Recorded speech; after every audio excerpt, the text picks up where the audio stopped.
We're the Volante Winds. I'm Sarah, I play the bassoon in the ensemble. I'm Rebecca, I play the oboe. I'm Oliver, I play horn.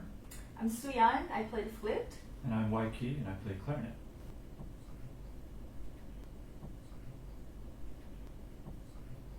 So in my second year of doctoral program here, I thought it would be nice to gather like great players and then do something rather than just going to classes and like following the courses that's designed for us. So I was looking to form a group that's gonna be have potential in the future, and I played in ad hoc and I found Rebecca, and I asked her right away, hey, would you like to be in a quintet with me? So it all started from there.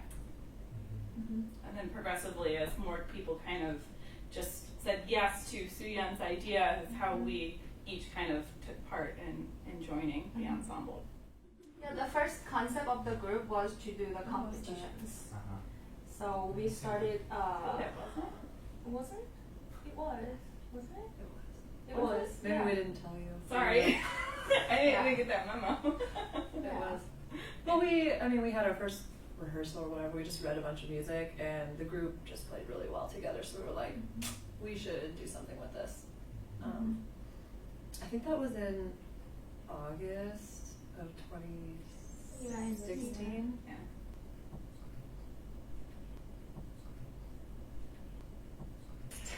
I think for the wind quintet, because we were doing competitions before, we were kind of, I don't want to say limited, but we had to fill certain boxes.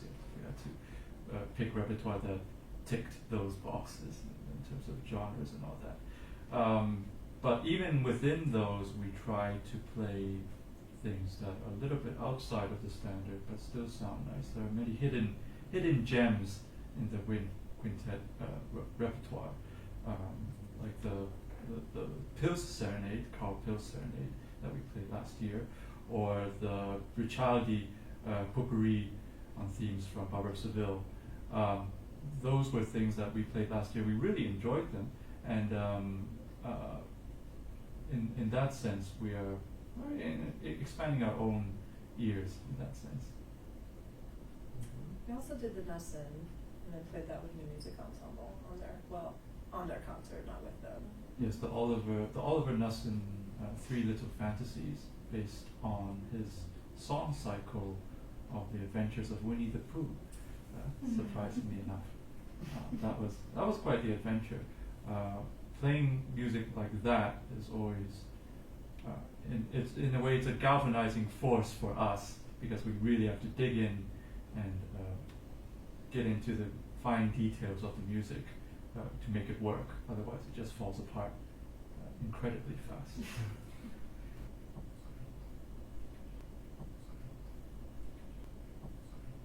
Yeah, we collaborated with the Windfall Dancers, which is a kind of modern dance company based in Bloomington. They had their 40th anniversary gala last year, and we contacted them to do a collaboration with them, and we're hoping to do something probably in spring, maybe, because there's a really interesting intersection between dance and movement and sound, since sound is the result of vibrations, which are movement, that we're trying to kind of explore where that intersects a little bit, and I think there's some really interesting things we can do with dancers, and then kind of adding some multimedia facets on top of that as well to kind of make a complete performance.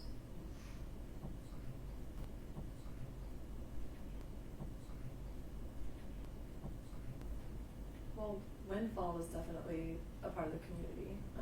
You're the one that mostly set that up, if you want to. Yeah, so you just kind of reached out. I had heard about Windfall Dancers from a class that I took up in SPIA for arts administration, and in perusing their website, they had a little tag that said they were open to any type of collaboration. So just kind of reached out and asked if they'd be willing to kind of work with us, and Oliver and I had a meeting with them, pretty extensive meeting of all the different possibilities of like what could happen and what would work in our schedule, what would work in their schedule. So just kind of keeping an open dialogue with them at the moment, reaching out in that sense. And we do have a performance up at Meadowood coming later in the month. So a different type of audience and a different type of interacting with different facets of the community. But the thing that like a smaller group like this, what it allows you to do with these kind of outreach things is you can target specific groups a little bit more closely, and also we can be a little bit more individualistic with how we approach things.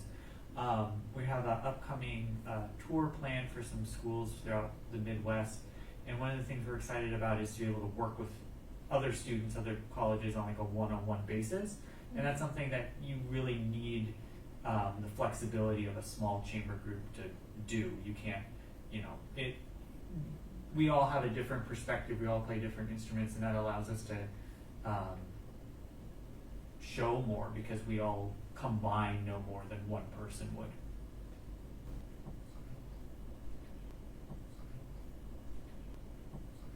I guess first would be Meadowood, Meadowood.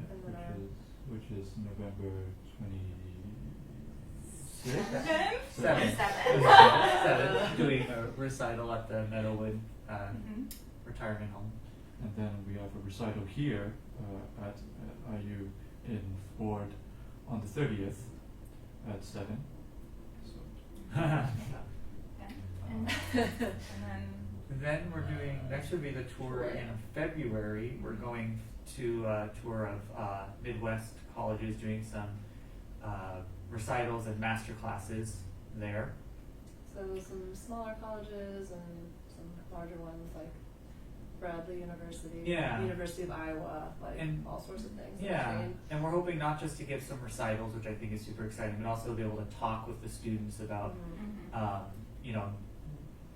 approaches to chamber music and being kind of interesting and innovative with that, and just as well as, allowing them to talk to people who are, 5, 6, 7 years ahead of them on that same career path, which I think is something that's really useful. And all of them are really interested in master classes with us for their students too. Yeah. So that'll be really fun. And then after that would be Juno. Juno. Yeah. Juno Jazz and Classics, which is in May. We'll be Yeah. traveling to good old Alaska. Yeah, and I think it's actually probably interesting how that kind of came about, because this kind of shows you the reason that when you're doing these things, sometimes you just have to put yourself out there and good things will happen. We were in the middle of the fish-off prep, not the prep, actually the middle of the competition. Yeah. It was like between the first round and the semifinal round, and we just got home afterwards. I was like checking my email, and I saw something from the founder of the Juno Jazz and Classics Festival that just said, "Oh, I really enjoyed your performance. Would you be interested in coming?" And we were just like, "Okay, I For guess." real? Yeah, Yeah. I think it was actually a Right. thing. we're all like, who's this random guy that Facebook friended all of us? Yeah. We don't know. But it goes to show like something that we worked really hard for and prepped for led to something else, and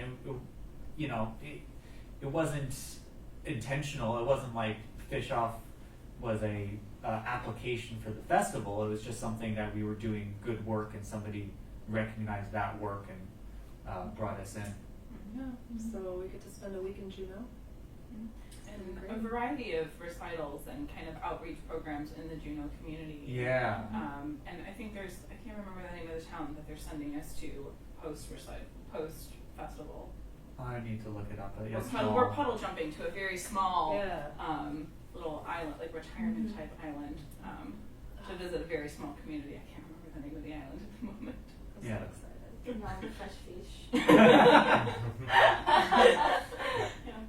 And then after that is Jeju, South Korea. That's where I'm from.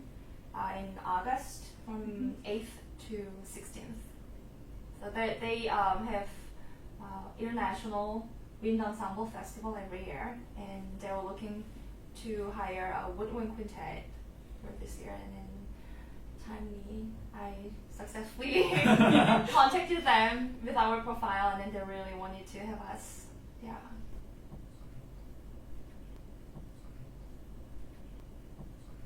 I think we were discussing this, and I think what really kind of made us scratch our heads is because, in a sense, we're not doing anything that is unique, but the fact that we're still doing it is probably what sets us apart from many other groups.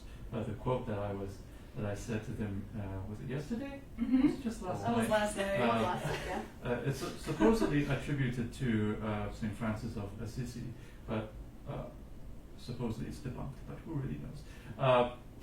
It goes something like, first you do what's needed, and then you do what's possible, and soon you will find yourself doing the impossible. And finally, and right now I think we find ourselves doing the possible, but maybe a few years ago we would have thought this was